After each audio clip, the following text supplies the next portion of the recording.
utile nos enfants atteints de handicap ou alors diminuer à notre société? Nous sommes sur Canal 24 avec Madame Yossa Nembouya Renflor. C'est elle, elle a accepté de venir partager avec nous ce projet. Madame, bonjour. Bonjour. Comment Bonjour vous à tous allez? les spectateurs. Je vais bien et vous? Merci. Ça va pour ceux qui nous regardent. D'abord, comment vous présenter à ceux qui nous regardent en un mot comme en mille? Qui êtes-vous réellement? Je suis Madame Bouya Renflor, épouse de Yossa, psychologue clinicienne et psychothérapeute de EMDR. Je suis aussi doctorante en psychopathologie et clinique à l'université de Yaoundé. Quelle est la situation des personnes handicapées ou alors des enfants au Cameroun aujourd'hui? Dans quelles conditions vivent-ils et quel est le regard que la société pose sur ces personnes-là? Merci pour la question. Merci surtout de vous intéresser au concept de handicap qui devient de plus en plus, je ne vais pas dire important, mais primordial dans notre contexte. Je dirais que le handicap mental est en train de prendre de l'ampleur. Je pense que je n'ai pas les données en main, je n'ai pas les données sur moi, mais de plus en plus, on entend parler des enfants autistes, on entend parler des enfants trisomiques, on entend parler des enfants oligophrènes, ceux qui ont une déficience mentale, on entend parler des enfants déficients auditifs, déficients visuels, des personnes qui vivent dans une situation et on les appelle beaucoup plus des personnes différentes. Alors au Cameroun, je rends grâce comme ça au gouvernement à travers les différents ministères qui parlent aujourd'hui du handicap, qui ont pris le handicap comme un problème de santé publique. On disait que c'est des enfants maudits, que c'est des sorciers. Est-ce que les données ont évolué aujourd'hui, globalement? Merci de la question. Je crois que ça touche un point vraiment très sensible parce que dans certaines familles, ce que nous avons l'habitude de constater, un parent vient en consultation avec son enfant qui vit une situation de handicap, je vais parler de handicap psychique comme le cas de l'autisme. Oui. Un parent vient avec son enfant qui souffre d'un trouble autistique parce qu'il y a eu un retard de langage.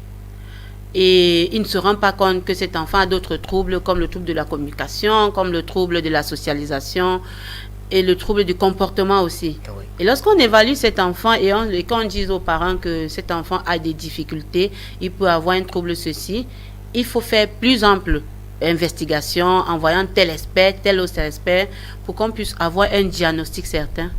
Je vous assure, ces parents rentrent avec les enfants pour les amener dans les églises, j'ai rien contre les églises, chez les Ngambé, et dans tout ce qu'ils peuvent utiliser comme recours. Parce que lorsqu'on dit à un parent que votre enfant risque d'avoir, lui il trouve qu'il y a quelque chose de surnaturel. Aujourd'hui, je pense que à force de parler du handicap, beaucoup de personnes comprennent, mais hélas, il faut éduquer. Justement, c'est pour briser ces tabous-là et rendre ces enfants utiles à la société que vous avez décidé de vous lancer dans ce projet-là. Effectivement. De quel projet s'agit-il exactement? Alors, je vais comme ça faire, on appelle ça allégeance, je ne sais pas si c'est le thème, un gros coucou au couple Pigé, c'est un couple français qui, lors des activités que nous faisions ici, a pensé pouvoir, nous a demandé de créer une association pour prendre en charge les personnes en situation de handicap et surtout aider les parents de ces enfants. Parce que l'expérience a montré que pour certains parents qui acceptent même la situation de leur enfant, ils les envoient à l'école primaire. Après l'enseignement primaire, il n'y a plus de possibilités. Souvent, ils envoient les enfants au village parce qu'ils veulent se débarrasser. Ils ne savent plus quoi faire de ces enfants. Donc, à travers les recommandations et les propositions du couple Pigé, qui ont une association, les Amis de Saint-Jean et de Saint-Augustin, ASJA, c'est en France. Nous avons créé une association partenaire ici, le Petit Prince et le Moabi. Et dans cette association, nous avons ouvert les types de handicap en mettant en exergue la trisomie 21, en mettant en exergue l'oligophrénie, qui est une déficience mentale, un retard mental, en mettant aussi en exergue les infirmités cérébrales motrices et aussi l'autisme, les troubles aspects autistiques. L'association s'intéresse à tous les enfants qui ont ces difficultés-là, plus encore à ceux qui sont déjà dans l'adolescence.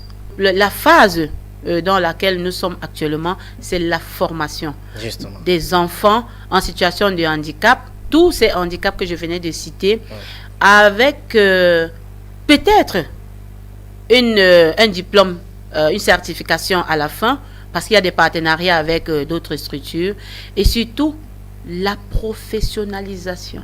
D'accord. On prend l'enfant du petit tout niveau où il est, même s'il a 20 ans et qu'il ne parvient pas à se chausser. Et que si nous considérons que chausser, c'est une profession, on va lui apprendre à se chausser. Peu importe le temps que ça prendra.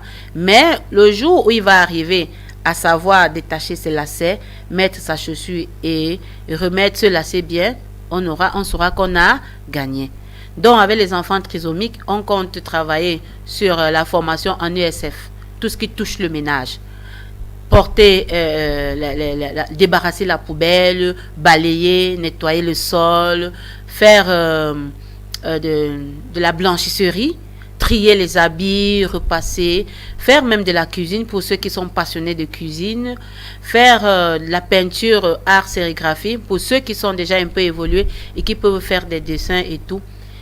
Et la particularité, c'est que l'association P-M offre un espace où tous ces enfants qui apprendront à travailler pourront installer, exposer leurs objets d'art, leur savoir-faire et comme ça pourraient se prendre en charge. On ne va pas dire que c'est un travail vraiment totalement professionnel comme nous, mais cet enfant sera épanoui.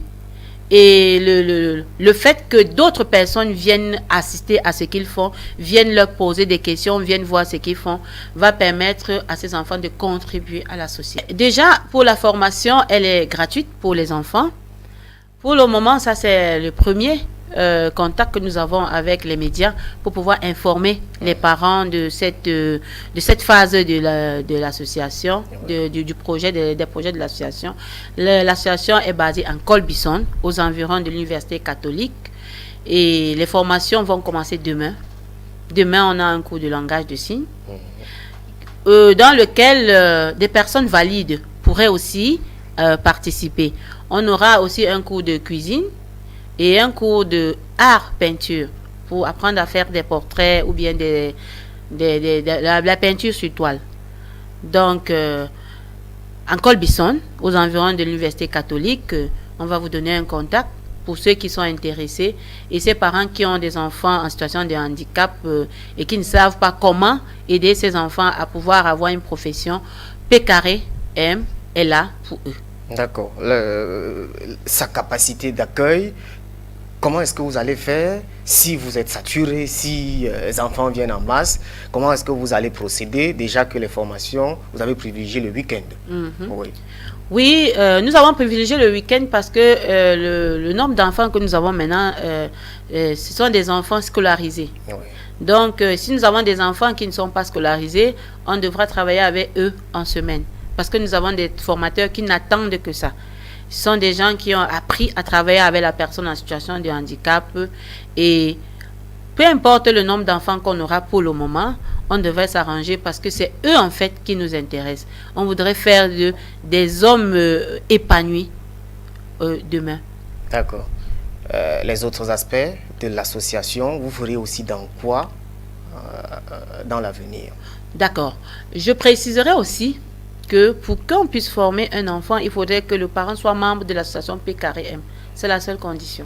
Parce que c'est avec les parents qu'on devrait prendre des décisions pour les différentes orientations qu'on fera avec cet enfant. Les conditions pour être membre de l'association?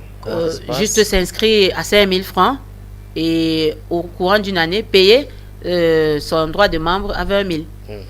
Entre-temps, maintenant, l'association, avec de conseils avec tous les membres, va pouvoir trouver les astuces, comme j'ai dit, pour que chaque enfant puisse trouver sa voix et puisse s'exprimer. Qu'est-ce qui se cache derrière le projet? Vous cherchez quoi réellement? On cherche à briser le tabou autour du handicap. On cherche à rendre des familles au sein desquelles vit une personne en situation de handicap, à leur donner le sourire. Vraiment, l'addiction, c'est un trouble mental, ça se soigne. Et il faut trouver des possibilités, des moyens de pouvoir soigner. C'est pourquoi on doit interner. On doit pouvoir mettre la personne dans un environnement clos pendant la période de désintoxication et entre-temps, on va faire des psychothérapies, des soins médicamenteux, des ci et ça, et puis ça marche. D'accord. On retient au sorti de cet entretien que l'association Petit Prince et le Moabi reçoit les enfants en situation de handicap pour des formations à partir du 12 novembre 2022 à Colbisson. Très bien, merci. Colbisson aux environs de Lucac. Une femme, qu'est-ce que vous dites à ces mamans qui généralement portent, si je peux dire ça comme ça, le fardeau de ces enfants diminués ou en situation de handicap? Qu'est-ce que vous leur dites par rapport à ce projet que vous êtes en train de mettre sur pied? Je dirais que avoir un enfant en situation de handicap n'est pas une fatalité. Cette femme qui aujourd'hui se retrouve avec un enfant qui n'était pas l'enfant idéalisé devrait se rapprocher des services compétents de PKRM pour pouvoir exprimer sa crainte. PKRM va d'abord l'accompagner dans le volet psychothérapique à faire le deuil de l'enfant idéalisé. Si cet enfant avait rêvé une star, machin, ce parent avait rêvé d'une star, nous allons l'accompagner dans le processus du deuil de cet enfant qui n'est pas né. Et ayant fait le deuil de l'enfant qui n'est pas né, le parent pourra ainsi accepter l'enfant qui est là et voir cet enfant avec d'autres regards, en recherchant maintenant les atouts, qu'est-ce que celui qui est là peut faire pour lui et pour moi. Parce que c'est-à-dire, la satisfaction de tout parent, c'est de voir son enfant heureux, rien d'autre. Et voir l'enfant heureux ne veut pas dire qu'on veut voir l'enfant avec des milliards en poche, qu'on ne veut pas voir l'enfant avec des voitures, ceci. On veut juste voir un enfant